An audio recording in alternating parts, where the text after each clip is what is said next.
Hey everybody, it's Lisa Young Sutton, and this is part 3 of video number 7 in the Core Foundational series.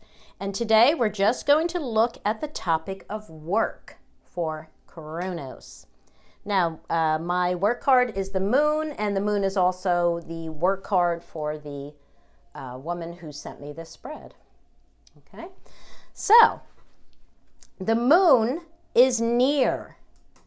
Right? It's in his comfort zone, which makes it relevant and important during the time period.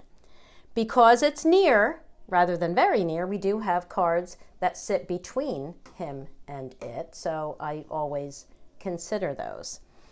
Now, I am seeing that an opportunity will arise to form new loyalties. I'm looking at the cards between he and the moon, right? So we have the clover and the dog, so I'm seeing an opportunity arising to form new loyalties, though he will distrust what's unfamiliar. Now, I'm looking at the cards that connect him to the moon. He's connected by the fox and the house. Remember that the house, it's sitting right above his head, so it's very important.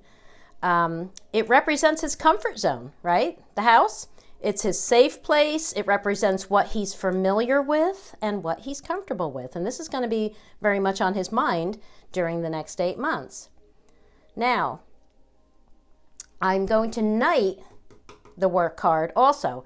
And I want to primarily knight it toward him because that keeps the cards in his comfort zone, right? So it knights to him and the garden. We can say that there will be an expansion in his work life and he'll be exposed to more people. But this is also the social card. It's a people card, which helps me to see the dog as a person rather than only something he's loyal to. Now, when we knight the cards, or this card, when we knight the work card to the left, we get the heart and the whip. And when we knight it above, we get the mountain and the ways. And those are all out of his comfort zone, but it doesn't mean I'm not going to look at them. It just means that they are not of the greatest impact or immediate concern to him during the 8 months. Okay, or there are things that he really can't control. They're all out of his reach. Okay, I primarily like to focus on what's within his reach, but I still look at everything.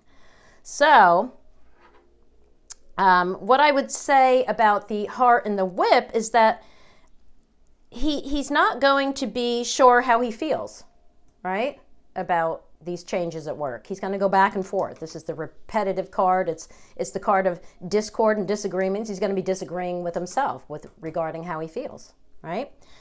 And knighting above, we have the ways in the mountain. And that tells me that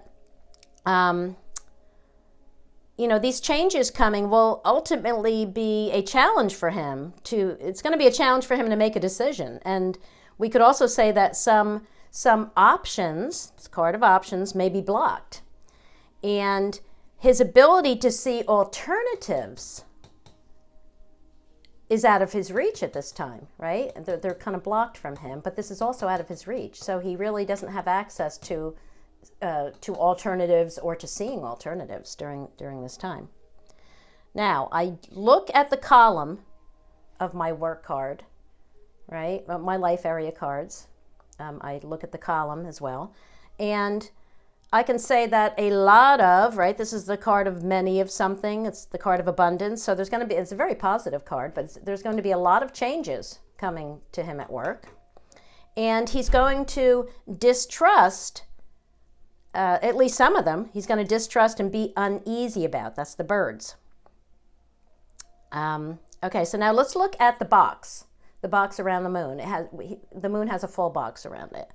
So as you recall, I always read the box around any life area card, any card of interest. I read the pairs as they pass through the card I'm reading. So I read all of the mirroring pairs. Boop, boop, boop. Okay, I'm not reading like this and this really and that and that. I'm reading the mirroring pairs as they pass through the card I am interpreting.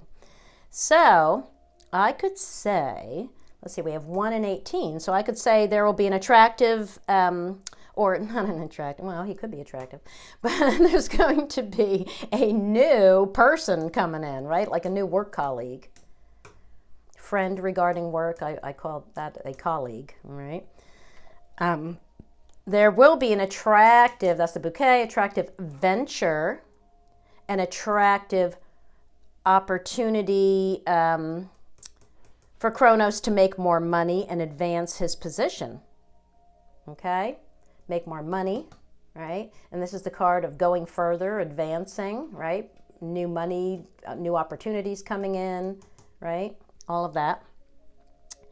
Though, now we're back to this. We got change and the fox here. We got the stork and the fox, right? So we know that he's going to distrust these changes, or at least, you know, some of these changes, he's going to be cautious about them. Probably because, what do we have here? We have the cross and the clover. Probably because these opportunities are going to maybe bring more work and more hardship to him, right? But think about this. The cross is the card of burdens and things you have to drag around with you and you can't avoid, right? It's like, ugh. And then the clover is the opposite. It's like, take a gamble, lighten up, just be carefree and lighthearted and all that, right? So these are opposite cards. So they're balancing each other out in a sense. You know, this is also the card of healing, right? So this is the card of pain, right? It's like healing is coming to the pain. But the clover definitely lightens up the cross a bit. Lightens up that heaviness. Okay, so now for this grand tableau, this young man only asked about his relationship and work. But for the next video, the final video in the series, I am going to summarize what I see in the other life area cards. I'm definitely going to read around the tree for health and the lily for family. Okay, so stay tuned for later this week when we will get to the final video in this series. As always, thanks for watching and go play with your cards. Bye, everybody.